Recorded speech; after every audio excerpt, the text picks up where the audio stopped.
এখন আমি চিকেন কষার রেসিপি দেখাবো। প্রথমে চিকেনগুলো ধুয়ে নিয়েছি। ধুয়ে নিয়ে এবার টমেটো কুচি, আদা কুচি, পেঁয়াজ কুচি, একটা গোটা রসুন ছুলে রসুন আর 4-5টা কাঁচা পাকা লঙ্কা নিয়ে পেস্ট করে নিয়েছি। তারপর পেস্টগুলো ওই চিকেন ধুয়েছিলাম, সেই ধোয়া চিকেনগুলোর মধ্যে পেস্টগুলো মেখে নিয়েছি। তার সঙ্গে জিরের গুঁড়ো, হলুদ গুঁড়ো দিয়েছি, দিয়ে আর কাঁচা তেল দিয়ে মেখে নিয়েছি। এবার কড়াই বসিয়ে কড়াই গরম করে সর্ষের তেল দিয়ে আলুগুলো ভেজে নিলাম, ভেজে তুলে রেখেছি।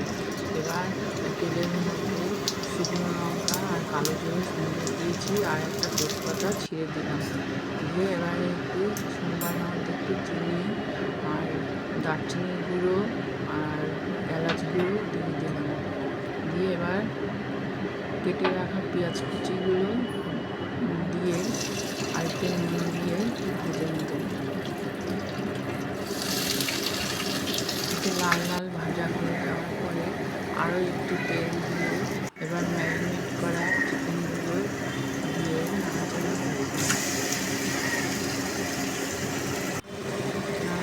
করার পরে একটু হলুদ গুঁড়ো দেবো আর একটু লবণ দেবো, দিয়ে আলু ভাজাগুলো দিয়ে দেবো, দিয়ে একটু নেড়ে কষানো হয়ে যাবে। তারপরে উষ্ণ গরম জল দিয়ে দেবো এর মধ্যে।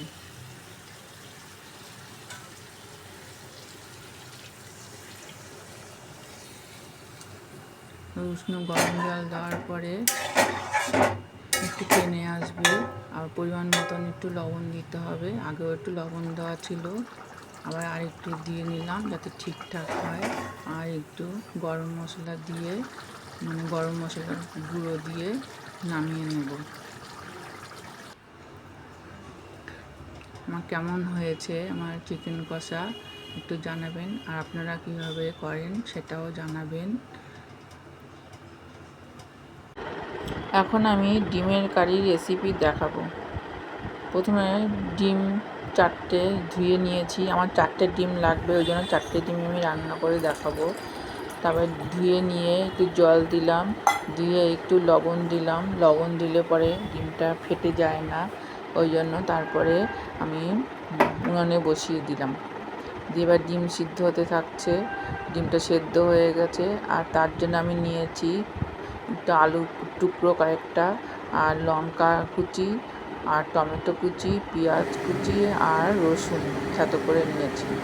আর ডিমগুলোকে ছুলে লবণ হলুদ মেখে নিয়েছি, আর একটু খুন্তি দিয়ে ফুটো করে নিয়েছি যাতে মশলাটা ঢোকে। এবার তেল গরম করে ডিমগুলো ভেজে নিলাম, ভেজে নিয়ে তুলে নিয়েছি। এবার ওই তেলের মধ্যে আরেকটু তেল দিয়ে জিরে, শুকনো লঙ্কা, সোমবার দিয়ে আলুগুলো একটু ভেজে নিলাম। ভেজে নিয়ে এবার রসুন দেবো, 3-4টে থেতো করা রসুন দিয়ে একটু নেড়ে চেড়ে এবার পেঁয়াজ কুচিগুলো দিয়ে দেবো। পেঁয়াজ কুচি দেওয়ার পরে নেড়ে চেড়ে একটু লালচে লালচে হয়ে আসলে টমেটো কুচিগুলো দিয়ে দেবো, আর তার সঙ্গে লঙ্কা কুচিও দিয়ে দেবো। এবার সব একসাথে নেড়ে চেড়ে নিয়ে একটু লবণ হলুদ দিয়ে দেবো, একটু নাড়তে থাকবো। নেড়ে যখন একটু ভাজা ভাজা হয়ে আসবে তারপরে একটু আদা দিলাম, আর ধনের গুঁড়ো, জিরের গুঁড়ো দিয়ে দিলাম, আর একটু জল দিলাম যাতে পুড়ে না যায়। এবার একসাথে সব মশলাগুলো নিয়ে কষাতে হবে। কষিয়ে নিয়ে তেল ছেড়ে আসবে, এবার ওর মধ্যে উষ্ণ গরম জল দিয়ে দেবো। এবার ঝোলটা ফুটে উঠলে একটু তেজপাতা দেবো, আর ভেজে রাখা ডিমগুলো দিয়ে দেবো। এবার ঝোল ফুটে উঠবে আর ঝোলটা শুকিয়ে আসবে, তারপরে সামান্য একটু গরম মশলা দেবো, আর স্বাদ মতো নুন তো আগেই দিতে হবে। এই যে ঝোল আমার প্রায় হয়ে এসেছে, ঝোল মানে ডিমের কারি, একটু গরম মশলা দিয়ে দিলাম, প্রায় হয়ে এসেছে। এবার নামিয়ে নেব। এই নামিয়ে নিয়েছি। কেমন হয়েছে আমার ডিমের কারি জানাবেন, আর আপনারা কীভাবে করেন সেটাও আমাকে জানাবেন। নমস্কার। এখন আমি পনিরের রেসিপি দেখাবো। একদম সামান্য তেল আর সামান্য তেল মশলা দিয়ে রান্নাটি হবে। প্রথমে পনিরগুলো কেটে নিয়েছি, তারপরে জিরে, শুকনো লঙ্কা, সোমবার দিলাম, কড়াইতে তেল গরম করে সোমবার দিয়েছি, তারপরে টমেটো কুচি,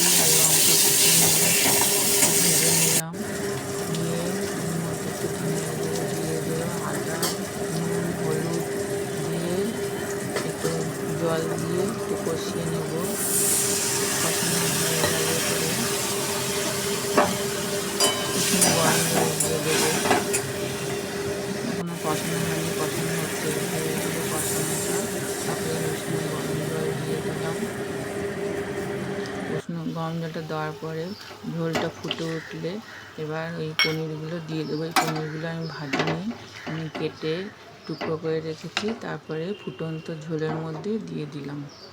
এবার ঝোলটা একটু শুকিয়ে আসলে নামিয়ে নেব। তার আগে পরিমাণ মতন একটু নুন, চিনি এগুলো একটু দিয়ে দিলাম। আগে একটু নুন দেওয়া ছিল, আর নামার আগে একটু গরম মশলার গুঁড়ো দিয়ে দিলাম। ব্যাস, আমার হয়ে গেছে। কেমন হয়েছে একটু জানাবেন।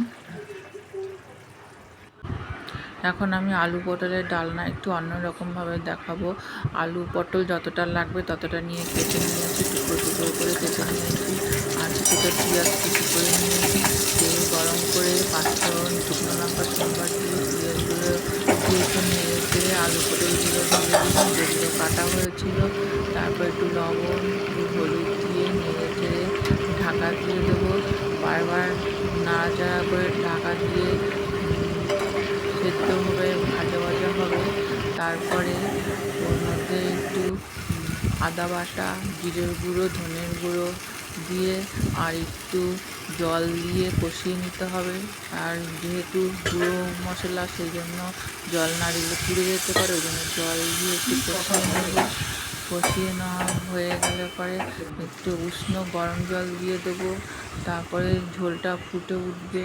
ফুটে ওঠার পরে ঝোলটা যখন টেনে আসবে তখন একটু গুঁড়ো গরম মশলা আর একটু ঘি দিয়ে নামিয়ে নেব। কেমন হয়েছে আমার আলু পটলের ডালনা একটু জানাবেন, আপনারা কেমন করে খান। এখন আমি চিচিঙ্গা ভাজার রেসিপি দেখাবো। প্রথমে চিচিঙ্গাগুলোকে ভালো করে কেটে ধুয়ে নেব, আর তার সঙ্গে একটা গোটা পেঁয়াজ কেটে কুচি কুচি করে নেব। এবার কড়াই বসাবো, কড়াইতে তেল দিয়ে গরম করে এবার কালো জিরে, শুকনো লঙ্কা সম্বার দিয়ে পেঁয়াজগুলো দিয়ে একটু নেড়ে নেব। নেড়ে নিয়ে তারপরে ওই কুচি করে রাখা চিচিঙ্গাগুলো ঢেলে দিয়ে দেবো। দিয়ে এবার পরিমাণ মতন লবণ দিতে হবে, আর পরিমাণ মতন হলুদ দিতে হবে। দিয়ে দুটো লঙ্কাও দিতে হবে, আপনারা দিলে আরও বেশি দিতে পারেন। আমি এখানে দুটো লঙ্কাই দিলাম। দিয়ে নাড়াচাড়া করে এবার ঢেকে দেব। ঢেকে দিয়ে বারবার করে ঢাকনা খুলে নেড়ে চুড়ে আবার ঢাকা দিতে হবে। দিয়ে এরকম করে করে আমার এইভাবে হয়ে গেল চিচিঙ্গা ভাজা রেসিপিটা। আপনারা কীরকম করে খান জানাবেন। এই যে আমার এখানে আরেকটু নুন লেগেছিল, তাই আমি আরেকটু নুন দিলাম। দিয়ে আপনাদের কেমন লাগলো এই রেসিপিটা জানাবেন।